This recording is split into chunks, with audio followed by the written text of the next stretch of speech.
ಎಲ್ಲರೂ ನಮಸ್ಕಾರ. ನನ್ನ ಕನ್ನಡ ಅಭಿಮಾನಿಗಳಿಗೆ ಸ್ವಾಗತ. ಇಂದು ನಾನು ಕನ್ನಡಿಗರ ತಾಯಿ ಅನ್ನುವಂಥ ಒಂದು ಪಾಠವನ್ನು ಅಥವಾ ಒಂದು ಪದ್ಯವನ್ನು ಹೇಳೋಕ್ಕೆ ಇಷ್ಟಪಡ್ತಾ ಇದ್ದೀನಿ. ಈ ಪದ್ಯ ಒಂದು ನಮ್ಮ ಕನ್ನಡ ನಾಡಿನ ವಿವರಣೆಯನ್ನು ಹೇಳುತ್ತೆ. ಕನ್ನಡ ನಾಡು ಯಾವ ಥರ ಇತ್ತು, ಯಾವ ರೀತಿಯಾಗಿ ನಮ್ಮ ಕನ್ನಡ ನಾಡು ಬೆಳ್ಕೊಂಡು ಬಂತು ಅನ್ನೋದ್ರ ಬಗ್ಗೆ ಹೇಳುವಂಥ ಒಂದು ಅತಿ ಉತ್ತಮವಾದಂತಹ ಸರಳ ಪದ್ಯ ಅನ್ನೋದಕ್ಕೆ ನಾನು ಹೇಳೋಕ್ಕೆ ಇಷ್ಟಪಡ್ತಾ ಇದ್ದೀನಿ. ಇದನ್ನು ಬರೆದವರು ಗೋವಿಂದ ಪೈ. ಅದು ನಿಮಗೆ ಗೊತ್ತಿರ್ಬೋದು. ಗೋವಿಂದ ಪೈ ಅನ್ನುವಂತಹ ಒಬ್ಬ ವ್ಯಕ್ತಿ ಕನ್ನಡದ ಮೊದಲ ರಾಷ್ಟ್ರಕವಿ ಅಂತಂದು. ಅಂಥ ಒಬ್ಬ ಶ್ರೇಷ್ಠ ಕವಿ ಬರೆದಂತಹ ಒಂದು ಪದ್ಯ ನಮ್ಮ ಕನ್ನಡ ನಾಡಿನ ವರ್ಣನೆ ಹೇಳುವಂಥದ್ದು ಕನ್ನಡಿಗರ ತಾಯಿ. ಸಂಕ್ಷಿಪ್ತವಾಗಿ ಅವರು ಒಂದು ಪರಿಚಯ ಮಾಡೋಕ್ಕೆ ಇಷ್ಟಪಡ್ತಾ ಇದ್ದೀನಿ. ಮಂಜೇಶ್ವರ ಗೋವಿಂದ ಪೈ ಅವರು ಕನ್ನಡದ ಮೊಟ್ಟ ಮೊದಲ ರಾಷ್ಟ್ರಕವಿಗಳು. ಇವರು ಮೊಟ್ಟ ಮೊದಲ ರಾಷ್ಟ್ರಕವಿ ಅಂತ ಇವ್ರು ಕರೆದ್ರೆ ನೆಕ್ಸ್ಟ್ ಯಾರು ಕರೀತಾರೆ, ನಮ್ಮ ಕುವೆಂಪು ಅವರನ್ನ. ಅವ್ರದಾದ ನಂತರ ಮುಂದೆ ಕನ್ನಡ ರಾಷ್ಟ್ರಕವಿ ಅನ್ನೋದು ಯಾರು, ನಮ್ಮ ಜೆ ಶಿವರುದ್ರಪ್ಪ ಅವ್ರನ್ನ ಕರೀತಾರೆ. ಹಾಗೆಯೇ ಅಸಾಧಾರಣ ಕವಿ ಪ್ರತಿಭೆ ಹೊಂದಿದ್ದ ಗೋವಿಂದ ಪೈ ವಿದ್ವಾಂಸರ ದೃಷ್ಟಿಯಲ್ಲಿ ವಿದ್ಯೆಯ ಕಡಲು, ಪಾಂಡಿತ್ಯದ ಹಿಮಾಚಲ ಶಿಖರವಾಗಿದ್ದಾರೆ. ಗೋವಿಂದ ಪೈ 1883 ಮಾರ್ಚ್ 23ರಂದು ಮಂಗಳೂರಿಗೆ ಸಮೀಪವಿರುವ ತಾಯಿಯ ತವರಾದ ಮಂಜೇಶ್ವರ ಎಂಬ ಹಳ್ಳಿಯಲ್ಲಿ ಜನಿಸಿದ್ರು. ಇಲ್ಲಿ ಎಂ ಗೋವಿಂದ ಪೈ ಅಂತ ಹೇಳಿದ್ರೆ ನೋಡ್ರಿ, ಆ ಎಂ ಅಂತಂದ್ರೆ ಮಂಜೇಶ್ವರ ಗೋವಿಂದ ಪೈ. ಈ ಮಂಜೇಶ್ವರ ಅನ್ನೋದು ಒಂದು ಊರಿನ ಹೆಸರು, ಅವರ ಹುಟ್ಟೂರು. ಹಂಗೆ ಕುಪ್ಪಳ್ಳಿ ವೆಂಕಟಪ್ಪನ ಮಗ ಪುಟ್ಟಪ್ಪ, ಕುಪ್ಪಳ್ಳಿ ಅನ್ನೋದು ಊರಿದೆಯಲ್ಲ, ಹಾಗೇನೆ ಈ ಮಂಜೇಶ್ವರ ಅನ್ನೋದು ಊರಿನ ಹೆಸರು ಅಂತ ಹೇಳ್ತಾರೆ. ಹಾಗೆಯೇ ಈ ಒಂದು ಗೋವಿಂದ ಪೈಗಳ ತಂದೆ ಸಾಹುಕಾರ ತಿಮ್ಮಪ್ಪೈ, ತಾಯಿ ದೇವಕಿ ಅಮ್ಮ. ಇದು ಬಹಳ ಮುಖ್ಯವಾಗಿ ಕಂಡು ಬರುತ್ತಾ. ಯಾಕಂದ್ರೆ ನಿಮ್ಮ ಒಂದು ಪಠ್ಯಕ್ಕೆ ಅನುಸಾರವಾಗಿ ಒಂದೊಂದರ ಪ್ರಶ್ನೆಯಲ್ಲಿ ಕೇಳುವಂತಹ ಪ್ರಶ್ನೆಗಳಲ್ಲಿ ಇದು ಬಹಳ ಮುಖ್ಯವಾಗಿ ಇರುತ್ತೆ ಅಂತ ಹೇಳಕ್ಕೆ ಇಷ್ಟಪಡ್ತಾ ಇದ್ದೀನಿ. ತಿಮ್ಮಪ್ಪೈ ಅವರು ಮಂಗಳೂರಿನವರು. ಅವರ ಮನೆತನದ ಹಿರಿಯರಲ್ಲಿ ಒಬ್ಬರಾದ ಬಾಬಾ ಪೈ ಪ್ರಖ್ಯಾತ ವ್ಯಕ್ತಿಯಾಗಿದ್ದರಿಂದ ಅವರ ಮನೆತನಕ್ಕೆ ಬಾಬಾ ಪೈ ಮನೆತನ ಎಂಬ ಅಡ್ಡ ಹೆಸರು ಬಂದಿತ್ತು. ಇದು ಸಹ ಬಹಳ ಮುಖ್ಯ. ಈ ಬಾಬಾ ಪೈ ಬರೆದಿಲ್ಲ, ಆದರೂ ಸಹ ಅದು ನೆನಪಿಟ್ಟುಕೊರಿ. ಬಾಬಾ ಪೈ ಅವರ ಮನೆತನದ ಮುಖ್ಯ ಅಡ್ಡ ಹೆಸರು. ಇವರ ಮನೆತನದ ಹೆಸರು ಏನು ಅಂತಂದ್ರೆ ಬಾಬಾ ಪೈ ಅಂತಂದು ಅದನ್ನು ಸ್ವಲ್ಪ ನೆನಪಿಟ್ಟುಕೊರಿ. ಹಾಗೆಯೇ ಆ ಗೋವಿಂದ ಪೈ ಅವರ ಆನುವಂಶಿಕವಾಗಿ ಬಂದ ಅವರ ಮನೆ ಮಂಗಳೂರಿನಲ್ಲಿದ್ದು ಹುಟ್ಟಿದ್ದು, ಬೆಳೆದಿದ್ದು, ಸಾಹಿತ್ಯ ಪ್ರಸಿದ್ಧಿದ್ದು ಅವೆಲ್ಲವೂ ಮಂಜೇಶ್ವರದಲ್ಲಿಯೇ. ಅವು ಕನ್ನಡದ ಅಭಿಮಾನಿಯಾಗಿ ನಮ್ಮ ಕನ್ನಡದ ಮಗುವಾಗಿ ಬರುವಂತಹ ಒಬ್ಬ ಕನ್ನಡದ ಕಂದ ಯಾರು, ನಮ್ಮ ಗೋವಿಂದ ಪೈ ಅವರು ಕನ್ನಡಿಗರ ತಾಯಿ ಅಂತಂದು ಕನ್ನಡದ ಬಗೆಯನ್ನು ಪದ್ಯವನ್ನು ಬರ್ತಾರೆ. ಅವರ ಕೃತಿಗಳನ್ನು ಸ್ವಲ್ಪ ನೆನಪಿಟ್ಟಿರಬೇಕಾಗತ್ತ, ಬಹಳ ಮುಖ್ಯವಾದಂಥ ಪದ್ಯ ಇದೆ. ಮಂಜೇಶ್ವರ ದಲ್ಲಿ ಹುಟ್ಟಿ ಬಂದಂಥ ಇವರು ಮದ್ರಾಸ್ನಲ್ಲಿ ವ್ಯಾಸಂಗ ಮಾಡುತ್ತಿದ್ದಾಗಲೇ ಗೋವಿಂದ ಪೈ ಅವರು ಆಂಗ್ಲ ಸಾಹಿತ್ಯದ ಅಭ್ಯಾಸದಲ್ಲಿ ಒಲವು ಇರಿಸಿಕೊಂಡಿದ್ರು. ಸಂಸ್ಕೃತ ಮತ್ತು ಹಳೆಗನ್ನಡ ಕಾವ್ಯಗಳ ಪರಿಚಯ ಅವ್ರಿಗಿತ್ತು. ನೋಡ್ರಿ, ಆಗಿನ ಕಾಲದಲ್ಲಿ ನಮ್ಮ ಕುವೆಂಪು ಆಗಿರ್ಬೋದು, ಆ ನಂತರ ನಮ್ಮ BM-ಶ್ರೀ ಆಗಿರ್ಬೋದು, ಇವರಾಗಿರ್ಬೋದು, ಇಂಥ ದೊಡ್ಡ ದೊಡ್ಡ ಕಾವ್ಯಗಳಲ್ಲಿ ಹಳೆಗನ್ನಡ ಮತ್ತು ಸಂಸ್ಕೃತದ ಪ್ರಭಾವ ಜಾಸ್ತಿ ಇತ್ತು. ಅದಕ್ಕೋಸ್ಕರ ನಮ್ಮ ಕನ್ನಡ ಈ ಮಟ್ಟಿಗೆ ಬೆಳ್ಕೊಂಡು ಹೋಗ್ಯದ ಅನ್ನೋದು ನಾನು ಬಹಳ ಖುಷಿಯಿಂದ ಹೆಮ್ಮೆಯಿಂದ ಹೇಳ್ಕೊತೀನಿ. ಯಾಕಂದ್ರೆ ನನ್ನ ಕನ್ನಡವನ್ನ ಅಥವಾ ನಿಮ್ಮೆಲ್ಲ ಕನ್ನಡವನ್ನ ಬೆಳೆಸಿದ್ದು ಇಂಥ ಅಮೋಘ ಕನ್ನಡದ ಕಂದಗಳೇ ಅಂತಾನೆ ಹೇಳ್ಬೋದು. ಅಂದರೆ ಇಂಥ ಒಂದು ದೊಡ್ಡ ಪದ್ಯವನ್ನು ಕೊಟ್ಟು ಪ್ರತಿಯೊಬ್ಬರ ಮನದಲ್ಲಿಯೂ ಆ ಕನ್ನಡತನವನ್ನ ಏನ್ ಮಾಡ್ತಾರೆ, ಅವರು ಬೆಳಗಿಸ್ತಾರ ಅಂತ ಹೇಳ್ತಾರೆ ನಾನು. ಅದಕ್ಕೆ ಇವರ ಮೊಟ್ಟ ಮೊದಲ ಲೇಖನ 1900ರಲ್ಲಿ ಸುವಾಸಿನಿ ಪತ್ರಿಕೆಯಲ್ಲಿ, ಸುವಾಸಿನಿ ಎಂಬ ಶೀರ್ಷಿಕೆಯಲ್ಲಿ ಪ್ರಕಟವಾಗಿ ಪ್ರಥಮ ಬಹುಮಾನ ಪಡೆದುಕೊಂಡ್ರು. ಸುವಾಸಿನಿ ಅವರ ಒಂದು ಪತ್ರಿಕೆ ಇತ್ತು, ಆ ಪತ್ರಿಕೆಯಲ್ಲಿ ಮೊದಲ ಲೇಖನ ಬಂತ್ರಿ. ಹಾಗೆಯೇ ಇವರ ಮುಖ್ಯ ಕೃತಿಯಲ್ಲಿ ಒಂದು ನಿಮ್ಗೆ ಯಾವಾಗಲೂ ಎಕ್ಸಾಂಪಲ್ ಕೇಳುವಂಥದ್ದು ಯಾವಂದ್ರೆ ಗಿಳಿಬಿಂಡು. ಈ ಗಿಳಿಬಿಂಡು ಅನ್ನೋದು ಯಾರ ಕೃತಿ ಅಂತ ಕೇಳ್ತಾರ, ಹೌದ್ರಿ? ಆ ಯಾವ ಕೃತಿ ಅಂತ ಕೇಳಿದ್ರು ಗೋವಿಂದ ಪೈನೇ ಬರಬೇಕು, ನೀವು ಕನ್ಫ್ಯೂಸ್ ಇಟ್ಕೋಬಾರ್ದು ಕುವೆಂಪು ಬೇಂದ್ರೆ ಅಂತಂದು. ಆದ್ರೆ ಗಿಳಿಬಿಂಡು ಬರೆದವರು ಇವರು ನಮ್ಮ ಗೋವಿಂದ ಪೈ ಅವರು. ಅದು ಬಿಟ್ರೆ ನಂದಾದೀಪ ಅಂತ ಬರೀತಾರ, ಆಮೇಲೆ ಹೃದಯರಂಗ, ಆಮೇಲೆ ಇಂಗಡಲು, ಇವರ ಕವನ ಸಂಕಲನಗಳು. ಅದರಲ್ಲಿ ಬಹಳ ಮುಖ್ಯವಾಗಿ ಎಲ್ಲರೂ ಕೇಳೋರು ಗಿಳಿಬಿಂಡು ಅಂತೆ. ಹಾಗೆಯೇ ನಂದಾದೀಪ. ಮುಂದೆ ಗೋಲ್ಗೊತ ಮತ್ತು ವೈಶಾಖಿ ಎಂಬ ಖಂಡ ಕಾವ್ಯವನ್ನ ಇವರು ಬರೀತಾರೆ. ಅದರಲ್ಲಿ ಅಂದರೆ ಅನೇಕ ನಾಟಕಗಳನ್ನು ಬರೀತಾರೆ. ಅದರಲ್ಲಿ ತಾಯಿ, ಹೆಬ್ಬೆರಳು, ಚಿತ್ರಬಾನು, ಹೀಗೆ ಅವರು ತಮ್ಮ ಸಾಹಿತ್ಯ ಕೃಷಿಯಲ್ಲಿ ಕೊನೆಯವರೆಗೂ ಏನಿದ್ರು ತಮ್ಮ ಕನ್ನಡತನವನ್ನು ಬೆಳೆಸೋ ಪ್ರಯತ್ನ ಮಾಡಿದ್ರು. ಇಲ್ಲಿ ನಿಮ್ಮಲ್ಲಿ ಕಂಡು ಬರೋದು ಖಂಡಕಾವ್ಯ. ಬಹಳ ಅತಿ ಮುಖ್ಯ ಪ್ರಶ್ನೆಗಳಲ್ಲಿ ಇದು ಒಂದು ಅಂತ ಹೇಳಕ್ಕೆ ಇಷ್ಟಪಡ್ತಾ ಇದ್ದೀನಿ. ಯಾಕಂತಂದ್ರೆ ನಿಮ್ಮ ಡಿಗ್ರಿ ಆಗಿರ್ಬೋದು ಅಥವಾ ನಿಮ್ಗೆ ಯಾವುದೇ ಕಾಂಪಿಟೇಟಿವ್ ಎಕ್ಸಾಮಿನೇಷನ್ ಆಗಿರ್ಬೋದು, ಅದರಲ್ಲಿ ಒಂದು ಕೇಳುವಂತಹ ಗೋವಿಂದ ಪೈ ಅವರು ಪ್ರಶ್ನೆಗಳಲ್ಲಿ ಜಾಸ್ತಿ ಕಾಂಪಿಟೇಟಿವ್ ಕೇಳುವಂಥ ಪ್ರಶ್ನೆ ಇದು. ಗೋಲ್ಗೊತ ಮತ್ತು ವೈಶಾಖಿ ಎಂಬ ಕೃತಿಯನ್ನ ಅಥವಾ ಖಂಡ ಕಾವ್ಯವನ್ನ ಬರೆದವರು ಯಾರು ಅಂತ. ಅದನ್ನು ಬಿಟ್ಟರೆ ಈ ಒಂದು ಎರಡು ಕೃತಿಗಳು ಯಾವ ಒಂದು ಪ್ರಕಾರಕ್ಕೆ ಸೇರಿತು ಅಂತ ಹೇಳ್ತಾರೆ. ಯಾವ ಪ್ರಕಾರಕ್ಕೆ ಅಂತ ನಾವು ಖಂಡ ಕಾವ್ಯ ಅಂತ ಹೇಳ್ಬೇಕಾಗತ್ತ.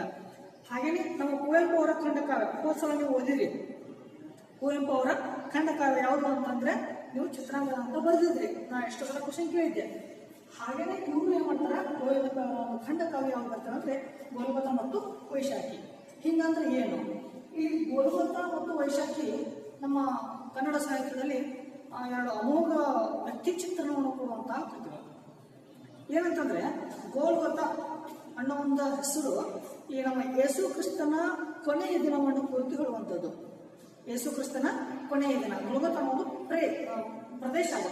ಆ ಪ್ಲೇಸ್ನಲ್ಲಿ ಅವನ ಶಿಲುಬೆಗೆ ಏರಿಸಿದಂತಹ ಪ್ರದೇಶ ಯಾವುದು? ಗೋಲ್ಗೊತ ಅಂತ. ಆ ಗೋಲ್ಗೊತ ಅಂದ್ರೆ ಅವನ ಕೊನೆಯ ದಿನವನ್ನ ಅಥವಾ ಕೊನೆಯ ಸಾವಿನ ಸಂದರ್ಭವನ್ನು ಹೇಳುವಂತಹ ಒಂದು ಕೃತಿ ಗೋಲ್ಗೊತ ಆಗಿದ್ರೆ, ವೈಶಾಖಿ ಅನ್ನೋದು ಬುದ್ಧನ ಜೀವನ ಚರಿತ್ರೆ ಹಾಗೂ ಬುದ್ಧನ ಕೊನೆಯ ದಿನವನ್ನ ಹೇಳುವಂಥದ್ದು. ಆ ಒಂದು ವೈಶಾಖ ಪೂರ್ಣಿಮೆ ಜ್ಞಾನ ಇತ್ತಲ್ಲ, ಹಾಗೆ ವೈಶಾಖ ಪೂರ್ಣಿಮೆ ದಿನ ಅವನಿಗೆ ಮರಣವಾಯಿತು ಅಂತ ಹೇಳ್ತಾರೆ. ಹಾಗೇನೆ ಈ ಎರಡು ಒಂದು ಕೃತಿಗಳು ನಮ್ಮ ಕನ್ನಡ ಸಾಹಿತ್ಯದಲ್ಲಿ ಅಮೋಘ ಹೆಸರನ್ನು ಮಾಡಿದಾವ. ಅದರಲ್ಲಿ ಗೋಲ್ಗೊತ ಯೇಸು ಕೃಷ್ಣನ ಜೀವನ ಚರಿತ್ರೆ ಹಾಗೂ ವೈಶಾಖಿ ಬುದ್ಧನ ಜೀವನ ಚರಿತ್ರೆಯನ್ನು ಕುರಿತು ಹೇಳುವಂತಹ ಕೃತಿಯಾಗಿದೆ ಅಂತ ಹೇಳಕ್ಕೆ ಇಷ್ಟಪಡ್ತಾ ಇದ್ದೇವೆ. ಹಾಗೆಯೇ 1949ರಲ್ಲಿ ಪೈಗಳಿಗೆ ಹಿಂದಿನ ಮದ್ರಾಸು ಕರ್ನಾಟಕ ರಾಷ್ಟ್ರಕವಿ ಬಿರುದನ್ನು ದಯಪಾಲಿಸಿತು. ಇದು ಸ್ವಲ್ಪ ಮುಖ್ಯ. ಇಲ್ಲಿ ರಾಷ್ಟ್ರಕವಿಯನ್ನ ಮೊದಲು ಪಡೆದವರು ಇವರು. ಆ ಇಸ್ವಿಯನ್ನ ಎಷ್ಟು ಸಲ ಕೇಳ್ತಾರೆ, ಆ ಇಸ್ವಿಯನ್ನು ನೆನಪಿಟ್ಟು ಬರೀ 1949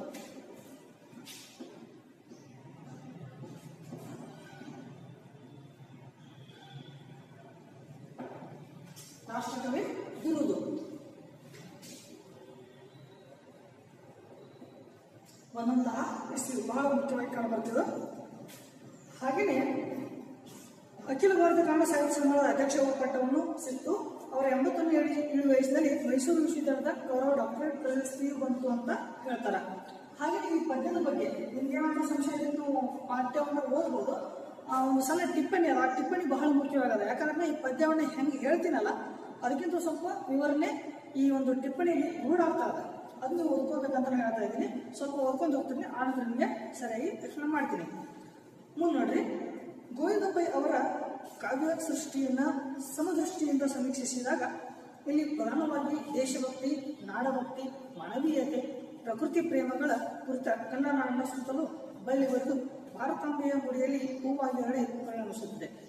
ಅಂದ್ರೆ ನಮ್ಮ ಕನ್ನಡ ಪ್ರೀತಿ, ಕನ್ನಡ ನಾಡಿನ ಒಂದು ಅಭಿಮಾನ ನಿಮ್ಮೆಲ್ಲರೂ ಇರುವಂತ ಪ್ರತಿಯೊಬ್ಬ ಕನ್ನಡಿಗನಿಗೂ ಏನಾಗಂತ ಹೃದಯದಲ್ಲಿ ಹೂವಾಗಿ ಹರಡ್ತದಂತ. ಹಾಗೆ ನಮ್ಮ ಭಾರತ ಮತ್ತು ಕರ್ನಾಟಕ, ಭಾರತದ ಮೇಲೆ ಎಷ್ಟು ಪ್ರೀತಿ ಇದೆ ಗೊತ್ತಿಲ್ಲ ಅಷ್ಟ ಮಂದಿಗೆ. ಆದರೆ ಕನ್ನಡಿಗನಾದವನಿಗೆ ಆ ಕನ್ನಡ ತನದ ಬಗ್ಗೆ ಎಷ್ಟು ಒಲವು ಪ್ರೀತಿ ಅಂದ್ರೆ ಅವನು ತನ್ನ ತಾನು ಮರೆತು ಹೋಗ್ಬಿಡ್ತಾನೆ. ಅದು ಕನ್ನಡದ ಪ್ರೀತಿ. ಹಾಗೆಯೇ ಇಲ್ಲಿ ಪ್ರತಿಯೊಬ್ಬರ ಹೃದಯದಲ್ಲಿ ಹೂ ಅರಳುತ್ತಂತ.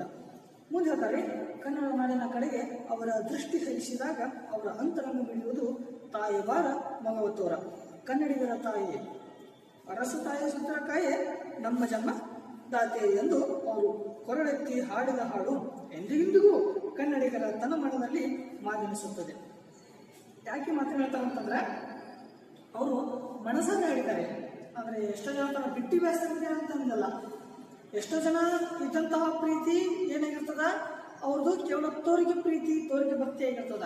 ಆ ತೋರಿಕೆ ಭಕ್ತಿಗಿಂತಲೂ ಮುಖ್ಯವಾದದ್ದು ಯಾವುದು? ಮನದಾಳದ ಪ್ರೀತಿ.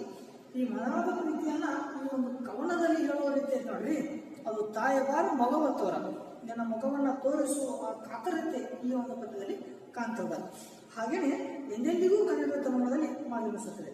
ತನು ಕನ್ನಡ, ಮನ ಕನ್ನಡ, ಧನ ಕನ್ನಡವೆಂಬವು ಎಂಬ ಮಾತುಗಳು ಅವನ ಬಾಯಿಂದ ಹೊರಹೊಂದಿದ ಮಂತ್ರಗಳೇ ಸರಿ. ತನು, ಮನ ಮತ್ತು ಧನ, ಈ ತನು ಮನ ಧನಗಳು ನಾವು ಕನ್ನಡಕ್ಕೆ ಅರ್ಪಿಸಬೇಕು ಅಂತ ಹೇಳ್ತಾರೆ. ಹೌದ್ರಿ, ಆ 12ನೇ ಶತಮಾನದಲ್ಲಿ ತನು ಮನ ಧನವನ್ನು ನೀವು ಯಾರು ಲಿಂಗಕ್ಕೆ ಅರ್ಪಿಸಿ ಅಂತಂದ್ರೆ ಆ ಲಿಂಗ ಈ ಒಂದು 21ನೇ ಶತಮಾನಕ್ಕೆ ಕನ್ನಡಕ್ಕೆ ಬದಲಾವಣೆ ಆಯಿತು. ಭಕ್ತಿ ಸಾಹಿತ್ಯ, ಇದು ಕನ್ನಡ ಪ್ರೀತಿಯ ಸಾಹಿತ್ಯ. ಇದು ಸ್ವಲ್ಪ ನೀವು ಅರ್ಥ ಮಾಡ್ಕೋಬೇಕಾಗತ್ತೆ. ಮುಂದೆ ಎಂದಿನಂತೆ ನಮ್ಮ ವ್ಯಕ್ತಿತ್ವಕ್ಕೆ ಅನುಗುಣವಾಗಿ ಕನ್ನಡ ನಾಡನ್ನ ಪ್ರಕೃತಿ ಸಂಪತ್ತು, ಪೌರಾಣಿಕ ಮಹತ್ವ, ಚಾರಿತ್ರಿಕ ಹಿನ್ನೆಲೆ, ಸಾಹಿತ್ಯಿಕ ಸಾಧನೆ, ಧಾರ್ಮಿಕ ಸಹಿಷ್ಣುತೆ ಮತ್ತು ವಾಸ್ತು ವಾಸ್ತುಶಿಲ್ಪಗಳ ವೈಭವವನ್ನೆಲ್ಲ ಈ ಕವನ ಶಿಲ್ಪದಲ್ಲಿ ಕಳೆದೆತ್ತಿದ್ದಾರೆ. ಪ್ರಕೃತ ದುಃಖ ಸ್ಥಿತಿಯನ್ನ ಕಂಡು ಕವಿಯ ಕಂಠ ಗದ್ಗದಿತವಾಗಲು ನಿನ್ನ ಮೂರ್ತಿ ಜಗತ್ಕೀರ್ತಿ ಎಂದು ನಮಗೆ ತೋರುವೆ. ಅಂದ್ರೆ ಆ ನೋವು ಸಹಜದಲ್ಲಿ ವ್ಯಕ್ತವಾಗಿದೆ. ಯಾವ ನೋವು ಅಂತಂದ್ರೆ ಕನ್ನಡಗಳನ್ನ ಅಳಿವಿನೆಂಚಿನ ನೋವು. ಎಷ್ಟೋ ಜನ ಈಗಿನ ಕಾಲದಲ್ಲಿ ಪರಭಾಷೆಗೆ ಅಥವಾ ಪರಕೀಯತೆಗೆ ಮಾರು ಹೋಗಿ ನಮ್ಮ ಕನ್ನಡವನ್ನು ಕಲ್ತಾ ಇದ್ದಾರೆ.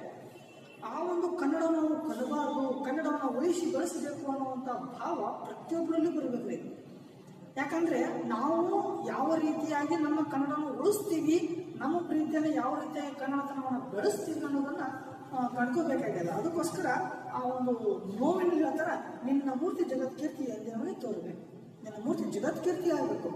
ಅದು ಯಾವಾಗ ನಾವು ಕಾಣುತ್ತೆ ಅನ್ನೋ ಒಂದು ಭಾವ ಏನು ನೋಡ್ರಿ, ಅದು ನಮ್ಮ ಕನ್ನಡ ಅಂತ ಹೇಳ್ತಾರೆ. ಮುಂದೆ ಪೈಯವರ ಈ ನಾಡಿನ ಒಲುಮೆ ಮತ್ತಷ್ಟು ಮಹಾಪೂರ್ವವಾಗಿ ತುಂಬಿ ತುಳುಕಿ ಭಾರತಾಂಬಿ ಅಂತ ಧಾವಿಸುತ್ತದೆ. ದೇವರ ದಯೆಯಿಂದ ಸರ್ವದಾ ಬತ್ತಲಾಡದ ಸದಾಸ್ನೇಹಿ ತನ್ನ ಮಲೆಯನ್ನ ತಾಯಿಗೂ ವಿಕಾರಿತೆಯಿಂದ ನಮಗೆ ಉಣಿಸಿದಳು. ಆಕೆಯ ಅಕ್ಕರತೆಯನ್ನು 7 ಜನ್ಮಕ್ಕೂ ತೆತ್ತು ತೀರಿಸಲಾರೆವಾ. ಎಂಥ ಮಾತಂತಂದ್ರೆ, ಆ ಒಂದು ತಾಯಿಯ ಎದೆ ಹಾಲನ್ನು ನೀಡುವ ಹಾಗೆ ಈ ನಮ್ಮ ಕನ್ನಡ ತಾಯಿ ಅಮೃತದ ಸುದೆಯನ್ನು ತಿಳಿಸಿದರು. ಯಾವುದು? ಕನ್ನಡವೆಂಬ ಅಮೃತ ಸುದೆ. ಈ ಕನ್ನಡ ಅಮೃತ ಸುದೆ ನಾವು ಯಾವಾಗ ಹುಟ್ಟಿನಿಂದ ಪಡ್ಕೊಂಡಿದ್ದೀವಲ್ಲ, ಇದು ನಾವು 7 ಜನ್ಮದವರೆಗೂ ಏನಾಗುತ್ತದೋ ನಾವು ತೀರ್ಸಕ್ಕೆ ಸಾಧ್ಯ ಆಗಲ್ಲ. ಯಾಕಂದ್ರೆ ನಿಮ್ಮ ಮನದಲ್ಲಿ ಕೂತಿರೋದು ಆಂಗ್ಲ ಭಾಷೆಯಲ್ಲ, ಕನ್ನಡ ಭಾಷೆ. ಆ ಕನ್ನಡ ಭಾಷೆ ಹುಟ್ಟಿದಾಗಿನಿಂದ ಅಮ್ಮ ಎಂಬ ಪದದಿಂದ ಬಂದಂತಹ ಈ ಕನ್ನಡ ಭಾಷೆ ನೋಡ್ರಿ, ಅದು ನೀವು 7 ಜನ್ಮದವರೆಗೂ ನಿಮ್ಮ ಕನ್ನಡತನವನ್ನು ಎಷ್ಟು ಬೆಳೆಸ್ತೀರಿ ಅನ್ನೋದನ್ನ ತೋರಿಸ್ಕೊಡುತ್ತ. ಎಷ್ಟುವರೆಗೂ ನೀವು ಅದನ್ನು ತೀರ್ಸಕ್ ಆಗಲ್ವಲ್ಲ, ಆ ನೋವನ್ನು ಇಲ್ಲಿ ಹೇಳುತ್ತೆ. ನಾವು ಇಲ್ಲಿ ಹುಟ್ಟಿ ಇಲ್ಲಿ ಬೆಳೆದು ನಮ್ಮ ಬೇರೆ ಭೂಮಿಯನ್ನ ಒಂದು ದೈವತ್ವ ಅನ್ನುವಂತಹ ಈ ಕನ್ನಡ ವಿರೋಧಿಗಳಿಗೆ ಒಂದು ಧಿಕ್ಕಾರ ಅನ್ನೋ ಮಟ್ಟಿಗೆ ನೀವು ಎಲ್ಲೇ ಇರಿ, ಹೇಗೆ ಇರಿ, ಎಂದೆಂದಿಗೂ ಕನ್ನಡವಾಗಿರಿ ಅನ್ನುವಂತಹ ಮಾತು ಬಹಳ ಏನಾಗುತ್ತದು ಸೂಕ್ತವಾಗುತ್ತೆ. ಅದನ್ನು ನಾನು ಈ ಒಂದು ಮೂಲಕ ಹೇಳಕ್ಕೆ ಇಷ್ಟಪಡ್ತಾ ಇದ್ದೀನಿ. ಅದನ್ನ ನೀವೆಲ್ಲರೂ ಅರ್ಥ ಮಾಡ್ಕೋಬೇಕು ಅನ್ನೋದು ಈ ಒಂದು ಪದ್ಯದ ಅರ್ಥ, ಜೊತೆಗೆ ಒಂದು ಭಾವ ಆಗಿರುತ್ತದೆ. ಮುಂದೆ ತನ್ನ ತಾಯ್ನುಡಿಯಿಂದ ದುಡಿದ ಬಿಜ್ಜೆ ಹೆರರ ನಾಲಿಗೆಯಿಂದಲೇ ಎನ್ನಾಗ ಸವಿಯೋ ಎಂದು ನುಡಿದಿದ್ದಾರೆ. ಎಷ್ಟು ನೋಡಿ, ತನ್ನ ತಾಯ್ನುಡಿಯಿಂದ ದುಡಿದ ಬಿಜ್ಜೆ ಅಂದ್ರೆ ಈ ಕನ್ನಡ ತಾಯಿಯ ಒಂದು ನುಡಿಯಿಂದ ದುಡಿದಂತಹ ಈ ಬಿಜ್ಜೆ ಅಂತಂದ್ರೆ ಆ ತದ್ಭವ ವಿದ್ಯೆ. ಆ ವಿದ್ಯೆನೇ ನಮಗೇನಾಗುತ್ತ ಪಾಠ ಕಲಿಸುತ್ತ. ಜೊತೆಗೆ ಹೆರರ ನಾಲಿಗೆ ಎಂಜಲ ಏನಗಂ ಸವಿಯೋ ಎಂದು ನುಡಿದಿದ್ದಾರೆ. ಇಲ್ಲಿ ಆ ಒಂದು ನನ್ನ ಸವಿ ನುಡಿಯನ್ನ ನೀನು ಯಾವತ್ತಿಗೂ ಮರಿಬೇಡ. ಕನ್ನಡ ಪ್ರೀತಿ, ಕನ್ನಡ ಭಾಷೆ ಯಾವತ್ತಿಗೂ ನಿನ್ನ ಹೃದಯದಲ್ಲಿ ಇರಬೇಕು ಅಂತ ಹೇಳ್ತಾರೆ. ತಮ್ಮ ಕಾವ್ಯ ಪ್ರತಿಭೆಯನ್ನ ಯಾವ ಗ್ರಂಥ ಇಲ್ಲವೇ ವಿಚಾರಕ್ಕೂ ಒತ್ತಿ ಇಟ್ಟವರಲ್ಲ. ಅವರಲ್ಲಿ ಸಾಂಪ್ರದಾಯಿಕವಾದ ಶ್ರದ್ಧೆ ಮತ್ತು ಆಧುನಿಕ ಪ್ರಜ್ಞೆಗಳೆರಡು ಸಹಜವಾಗಿ ಬೆಳೆಸಿಕೊಂಡು ಬಂದಿದ್ದೇವೆ. ಅಂತಂದ್ರೆ ಅವರ ಒಂದು ಸಹಜ ಪ್ರೀತಿ, ಕನ್ನಡತನದ ಪ್ರೀತಿ ಐತೆ ನೋಡ್ರಿ, ಅದು ಯಾವತ್ತಿಗೂ ಸಹಜವಾಗಿ ಬೆಳೆಸ್ಕೊಂಡು ಬಂದದ. ಅದರಂತೆಯೇ ನಮ್ಮ ಕನ್ನಡ ತಾಯಿಯ ಪ್ರೀತಿ ಪ್ರತಿಯೊಬ್ಬರಲ್ಲೂ ಇರಬೇಕು. ಆ ಪ್ರತಿಯೊಬ್ಬರು ನಾನು ಕನ್ನಡಿಗ ಅಂತ ಹೇಳಬೇಕು. ನೀವು ಯಾವುದೇ ದೇಶದಲ್ಲಿರ್ರಿ, ಯಾವುದೇ ಪ್ರದೇಶದಲ್ಲಿರ್ರಿ, ಅಥವಾ ಏನಾದರೂ ಉದ್ಯೋಗ ಮಾಡ್ತಾ ಇರ್ರಿ, ಯಾವುದೇ ಒಂದು ಸ್ಥಿತಿಯಲ್ಲಿ ಇರ್ರಿ, ಆದ್ರೆ ನಿಮ್ಮ ಕನ್ನಡವನ್ನು ನೀವು ಮರಿಬೇಡ್ರಿ. ನಿಮ್ಮ ಕನ್ನಡ ಪ್ರೀತಿ, ಭಾಷೆ ಎಲ್ಲವನ್ನೂ ನೀವು ಯಾವತ್ತೂ ಮರಿಬೇಡಿ ಅಂತ ಹೇಳ್ತಾ ನಾನು ಇವತ್ತಿನ ಕ್ಲಾಸನ್ನು ಮುಗಿಸ್ತಾ ಮುಂದಿನ ಕ್ಲಾಸಲ್ಲಿ ಇದರ ಒಟ್ಟಾರೆ ಭಾವನೆ ಹೇಳ್ತಾ ಇದ್ದೀನಿ. ನಮಸ್ಕಾರ.